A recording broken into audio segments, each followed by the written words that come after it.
Hello, everybody, and welcome back to my channel. My name is Jay, and welcome back to Jay Talks Philadelphia Eagles Football 2020. This is going to be week 5. I recap what happened week 5 with the Eagles, and we played the interstate rivalry Pittsburgh Steelers for week 5, and the outcome, the Eagles lost the game 38-29. I will talk about what the Eagles did right and what they did wrong, pros and cons. Give you the scores and the stats of the team, what they did.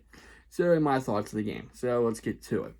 My thoughts of the game was the Eagles played they played well. They played well. They fought back. They had a good first day. It was a close first half, down by 3, 17-14. Eagles got behind 31-17, 14 at the end of the second half. They fought back, made it close, but in the end they fell, and the defense kind of fell short. It saw a bad play call, missed field goal. He just fell short. 38-29 was the final score. I seen the game because I usually don't get Philadelphia. I usually get the Steeler game, but it's very rare. But I did watch that. I caught it late in the first half. It was tied at 14-14. All Steelers did get when that down got a field goal. Eagles made a late drive, 2-minute drive, but fortunately they ran out of time to try to get try to tie it up. Then it happened. The clock expired when second half play. Steelers went downfield, got a score. Eagles, Carson Wentz threw interception, which again, that's he needs to go through his progressions. He went to look for Zach Ertz. Zach Ertz got bumped, and when he let go, the ball was too late. It was picked. I mean, one that you want back, and that really took the ice, that hurt, and the Steelers went downfield, got another touchdown. You're thinking, here we go again. He was like, here we go again, folks. Here we go again. But Carson, next drive, they went downfield, got a touchdown, they rebound, and then the defense did its job. They kept it, and they went downfield. Again, made it a 3, basically made it a 2-point game. The Eagles got the back after they fumble. They forced a fumble and then they try. I thought, with Doug being Doug, he would go for it. Instead, he relied on Jake Elliott for a 57-yard attempt. It was wide right, unfortunately. Steelers took over. They relied on the defense. Unfortunately, a bad play in coverage when you're playing against Mapletron, a.k.a. Chase Claypool, who had a big game. I'll get to that in a second. Against a middle linebacker. That's a huge mismatch. Big Ben exploited, and the Steelers went on, added an extra score, made it impossible for the Eagles to come back, and that's where the Eagles ended up throwing an interception, and that's the end of that. So let's look at the positives. Eagles, let's put it this way. There is 3 positives. My third positive, the offense line did okay. They still need some, they're still banged up.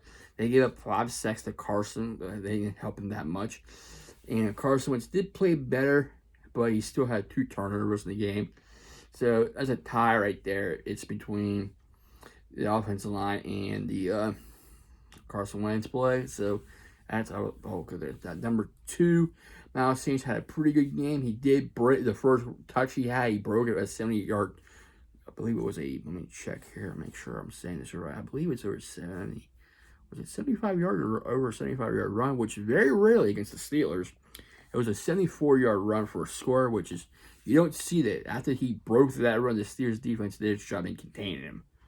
So, let's just say that. He did have a good day. He did run for 2 touchdowns. And my number 1 guy, the star, Travis Fulgham. Where did he come from? A guy who's not even on the team. They signed him last 2 weeks ago. He played against the 49ers. He made his debut, got a touchdown from Carson Wentz. And this week, he just tore up the Steelers defense. I mean, no one expected him to be a number 1 wide receiver this week. Holy crap. Where did this guy come from? I mean, I'd say this. I give credit to, I don't know if it's Howie Roseman or Doug or where they saw this guy, but whoever let this guy go, he's not going to be going anywhere near defeat. Like Greg Ward, I think this is another Eagle that's going to be staying on the team for a long time. So I might say it. Maybe this could be the last year for Alshon or Deshaun, because this ain't looking good on their part. I mean, I know the number 1, number 2 receiver, you have Ray or number 3, but he made a pretty good game. I like to see what he does next week, and next week's gonna be interesting when I get to it later on. But he had a great game. I'll say that, great game. And the bad thing, let's go to number 3. Let's go to my bad. What's one of my cons for the game, which is basically number 1, they could not stop Mapletron Chase Claypool. He had 4 touchdowns a game, 3 receiving touchdowns, and 1 rushing touchdown. He matched up. He just basically tore up every lineup. He basically tore up everything. He had second biggest con the Eagles didn't do. They didn't have a pass rush. Brady Ben was pretty much protected all game. They only had 1 sack on him, I do believe. It was not good. They need to get more pressure. I know they forced turnover, but you have to, if you're going to play against the Steelers, you have to force Ben to throw turners. They didn't do that or get pressure to them. Got the 1 sack. And let's see, trying to think of a third con. You got to quit giving up and Carson Wentz quit turning the ball over as well. I'll throw that in there. He played well in my pro, but he needs to quit doing that as well. Even though they fought back and made a better entertaining game, but gotta quit turning the ball over. He did play better. I'll say that, but he did play better. But you got that offensive line needs to get better. Gotta keep them upright. It's still a long season to go. Let's look at the box score. I'll tell you right now, Eagles had 336. The Steelers had 367. Total penalties each team almost even. Eagles had 9. Steelers had 8. There was 2 penalties we can both agree on. That shouldn't have been called. The Eagles had 1. It was on them. Both Eagles and Steelers had both pass interference calls on each side. There was one with a Claypool with a push that they say it should have been called. There's one of the Eagles that had the 1 too. So that should be not called either. So that's more than an even situation there. Penalty yards, the Steelers had 86. Eagles had 84. Steelers had most time possession of the game. It's 34 minutes and 43 seconds. Eagles had 25 minutes and 17 seconds. As we look at this stats here, Carson Wentz is 20 for 35, 258, 2 touchdowns, and 2 picks. Jalen Hurts did play. He threw a pass, caught for 18 yards, his first pass attempt. Roethlisberger had 27 for 34, 239, and 3 touchdowns. We look at this rushing totals. They need to get Miles Sanders more carries. That's just, you can't be having 11 carries and having Carson throw the ball 35 times. It's not acceptable. You need to feed him the ball at least 20 carries or 25.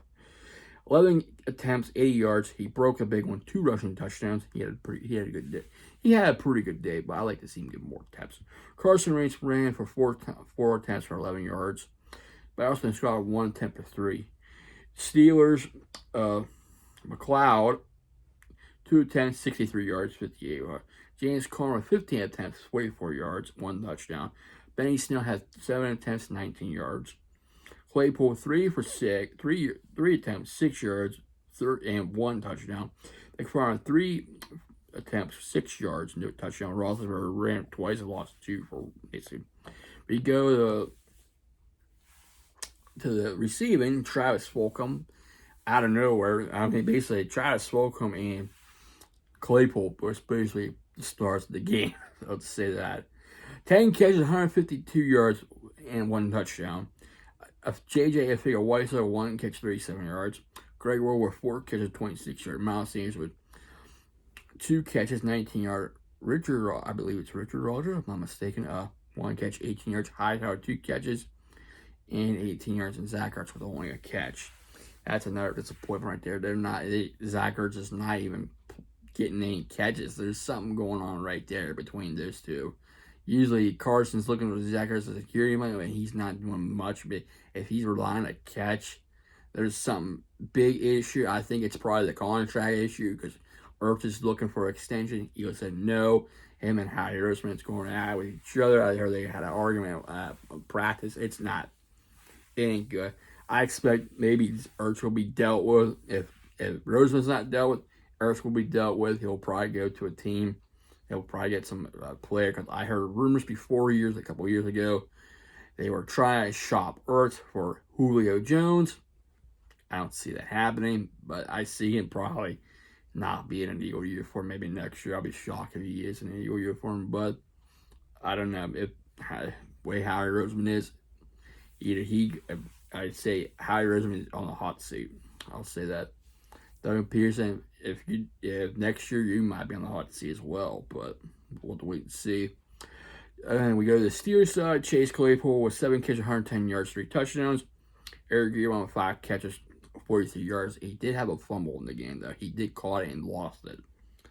Juju caught 4 passes for 28 yards.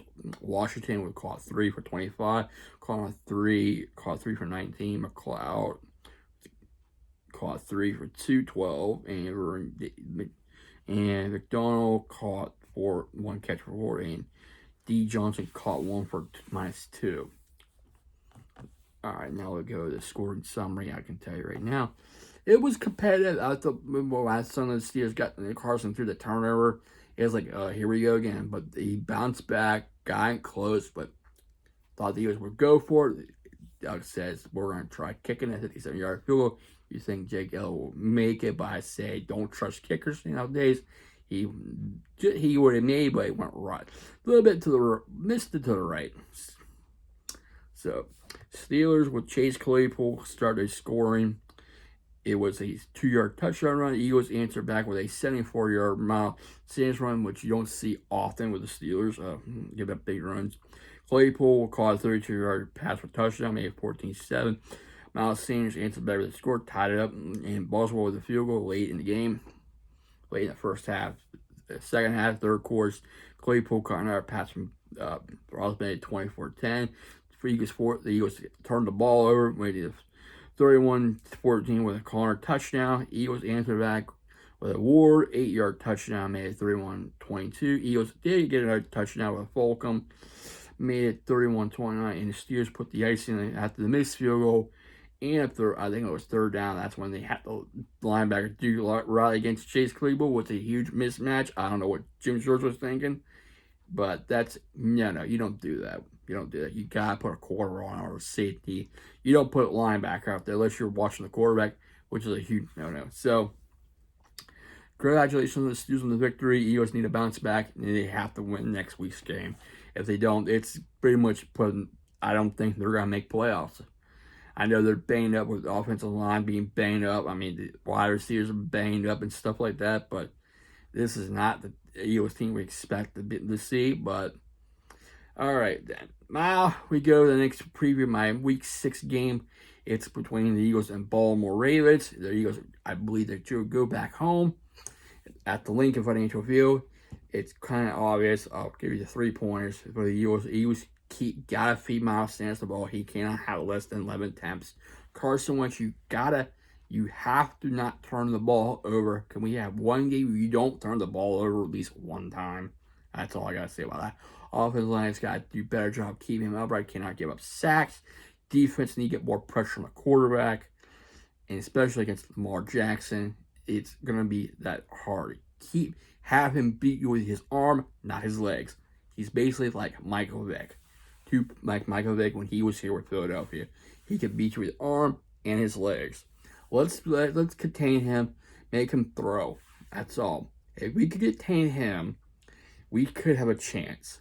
But I'm not going to hold my breath on it with this team. So, with that, if the Eagles do what I said, all the things contain Lamar Jackson, they have a chance to win this game.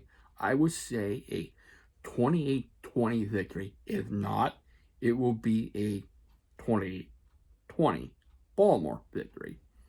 Okay, that's my thoughts. It was a good, entertaining game. I know my cousin's probably doing backflips right now, but try to get on my skin. He didn't try to get on my skin. He's not going to get on my skin. I'm over that. He won. Congratulations. I knew they were going to win, so either way, it was a good game. I enjoyed it. But still got a long season away, so let's go. Let's see what happens. All right, that's it.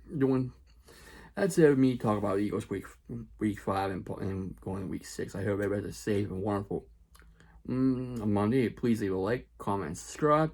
Take care, stay safe, stay humble, and be a blessing. Fly, Eagles, fly.